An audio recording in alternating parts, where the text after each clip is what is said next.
Canadian work permit is usually needed when an employer acquires the services of a worker from abroad at a location in Canada. That employer could be Canadian, or it could be a foreign company that requires one of its employees to be on site in Canada. Whether that work is for the long term, let's say a year or more, or for the short term, as little as even a day, the presentation of a clear and complete case is necessary to gain admission as fast as possible. First, it is important to understand the general rule involves what is referred to as a labor market opinion, or LMO. In most cases, an employer must satisfy the needs of Human Resources and Skills Development Canada that the employment of such a person will not have a negative impact on the Canadian marketplace. Most commonly, the employer may seek to demonstrate that there are a lack of Canadians for the work, either due to a labor shortage or due to the level of specialization involved in the task.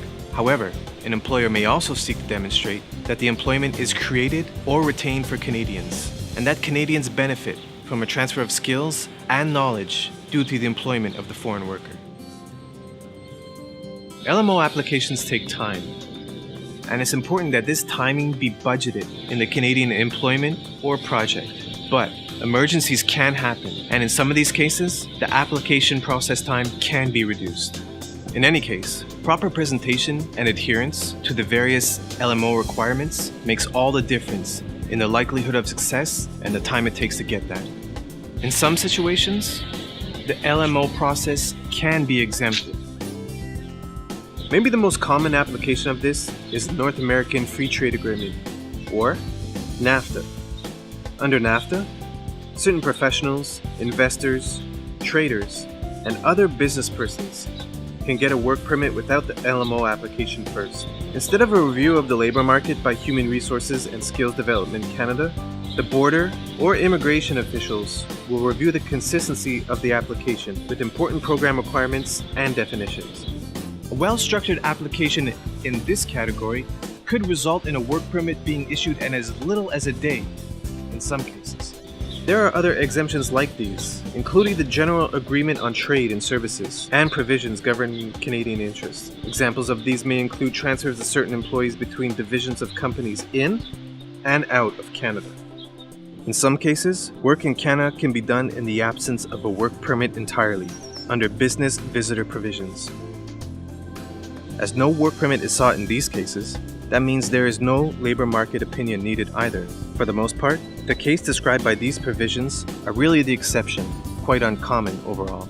The one important exception to this is for workers entering Canada in order to engage in work installing new, specialized equipment that has been sold to a Canadian customer, or to engage in warranty repair of that kind of equipment. These after-sales provisions, as they are referred to, can even include specialized software sold to a Canadian customer. There are certain limitations on this type of work, and in this type of application, even when a work permit is not needed. It is important to have a clear and complete case. Without that, an official may not be satisfied that a work permit is not needed, and the employee could face large delays, being sent home, or even detention in a worst-case scenario. Labor market opinions are all processed at federal government offices responsible for the various provinces and territories. However, work permits and business visitor admission can be processed in more than one way, depending on the case. Foreign workers may apply to a visa office outside of Canada for approval in advance of travel, but this can take time, possibly on the order of months. In some cases, the port of entry is an acceptable venue for submission and processing of an application, which is much faster, often done within an hour for a well-presented application. Choosing the right method of processing can have an enormous impact on the time it takes to gain approval. A common misconception in all these categories is that an employee of a foreign company is automatically exempt from the requirement of a work permit. It is important to understand that the source of wage of such a worker is not the critical determinant, and work for a client or customer in Canada will most often be subject to the work permit requirement. It would be impossible to touch on all the main points in this summary video. There are so many combinations of possibilities available. CanadaWorkPermit.com provides complete information on all the options that you have.